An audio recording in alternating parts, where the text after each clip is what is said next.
అడ్డంకులు అవాంతరాలు దాటుకొని బడ్జెట్ సమావేశాలు పట్టాలెక్కాయి. సమయానికంటే ముందే కూస్తున్న బడ్జెట్ ఎక్స్‌ప్రెస్ కోసం దేశం మొత్తం ఎదురు చూస్తున్నారు. ప్రజలపై ప్రయోగంగా అమలు చేసిన నోట్ల రద్దు నిర్ణయం తర్వాత వస్తున్న బడ్జెట్ కావడంతో ఉత్కంఠ మరీ ఎక్కువగా ఉంది. అటు 5 రాష్ట్రాల ఎన్నికలు కూడా ఉండడంతో ఎన్నికల కమిషన్ కూడా పార్లమెంటు సమావేశాలపై కన్నేసింది. వివాదాల మధ్యే మంగళవారం నుంచి పార్లమెంట్ బడ్జెట్ సమావేశాలు మొదలవుతున్నాయి. గత సాంప్రదాయానికి భిన్నంగా ముందుకు జరిగిన ఈ సమావేశాలపై అభ్యంతరాలున్నాయి. మినీ ఇండియాగా చెప్పుకునే ఉత్తరప్రదేశ్ సహా 5 రాష్ట్రాల ఎన్నికలకు సరిగ్గా 2 రోజుల ముందు ప్రవేశపెడుతున్న ఈ బడ్జెట్ ఓటర్లను ప్రభావితం చేసే అవకాశం ఉందంటూ ప్రతిపక్షాలన్నీ అభ్యంతరం చెప్పాయి. ఎన్నికల కమిషన్కు ఫిర్యాదు కూడా చేశాయి. అయితే 5 రాష్ట్రాల కోసం ప్రత్యేక వరాలు లేకుండా బడ్జెట్ ఉండేలా చూసుకోమని ఎన్నికల సంఘం ఓ సూచన చేసింది. బడ్జెట్ ప్రవేశపెట్టడానికి మాత్రం ఎలాంటి అడ్డంకులు చెప్పలేదు.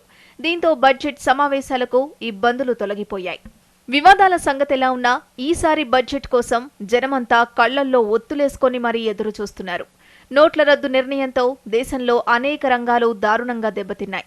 వాటిలో స్టాక్ మార్కెట్ ఒకటి. అయితే కొత్త సంవత్సరంలో మళ్లీ కోలుకున్న మార్కెట్ నవంబర్, డిసెంబర్ నాటి కష్టాల్ని పూడ్చుకోగలిగింది. ఈ జోరు కొనసాగాలంటే రాబోయే బడ్జెట్లో తీసుకునే నిర్ణయాలు కీలకం కానున్నాయి. అందుకే దేశీయ అంతర్జాతీయ మదుపర్లు జైట్లీ పద్దువైపు చూస్తున్నారు.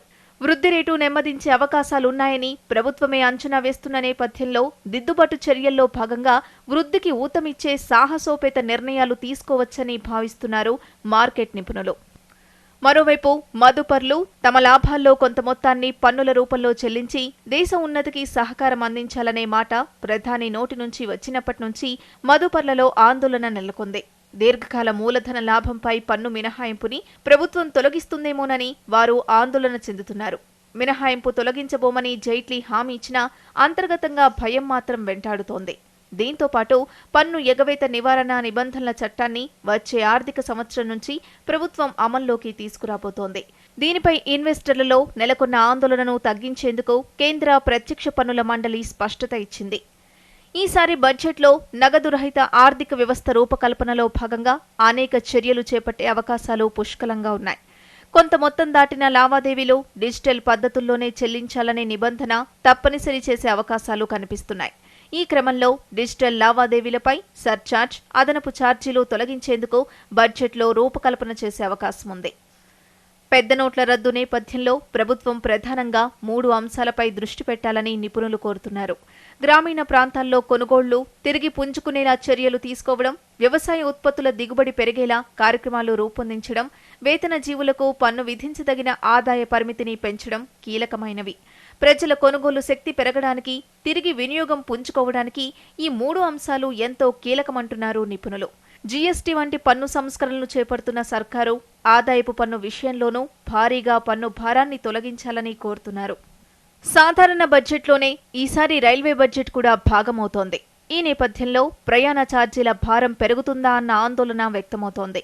ఎందుకంటే రైల్వే నిర్వహణకు అవుతున్న ఖర్చులో ప్రయాణికుడి నుంచి సగటున 56% మాత్రమే ఛార్జీల రూపంలో వసూలు చేస్తున్నామని రైల్వే శాఖ చెబుతోంది.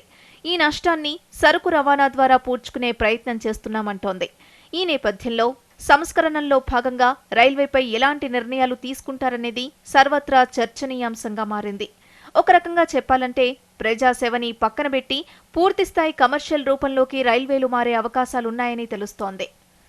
బడ్జెట్లో పొందుపరిచే అంశాల సంగతెలా ఉన్నా రాజకీయ పార్టీలు ఈసారి సమావేశాల్లో ప్రభుత్వాన్ని ఎలా ఇరకాటంలో పడేయాలా అన్న అంశంపై కసరత్తు చేస్తున్నాయి. నోట్ల రద్దు కష్టాల్ని, ప్రజల సమస్యల్ని ఉభయ సభల్లో ఎత్తిచూపి ప్రభుత్వాన్ని ఏకిపారేయాలని ప్రతిపక్షాలు భావిస్తున్నాయి. అదే సమయంలో నోట్ల రద్దుతో ప్రయోజనాలు కలిగాయని విస్తృతంగా ప్రచారం చేయడానికి పార్లమెంట్ను వేదికగా చేసుకోవాలని అధికార పక్షం చూస్తోంది. 5 రాష్ట్రాల ఎన్నికలకు సమాంతరంగా జరిగే ఈ సమావేశాల్ని ఎన్నికల లబ్ధికి ఎలా ఉపయోగించుకోవాలన్న కోణంలో అన్ని పార్టీలు దృష్టి సారించాయి.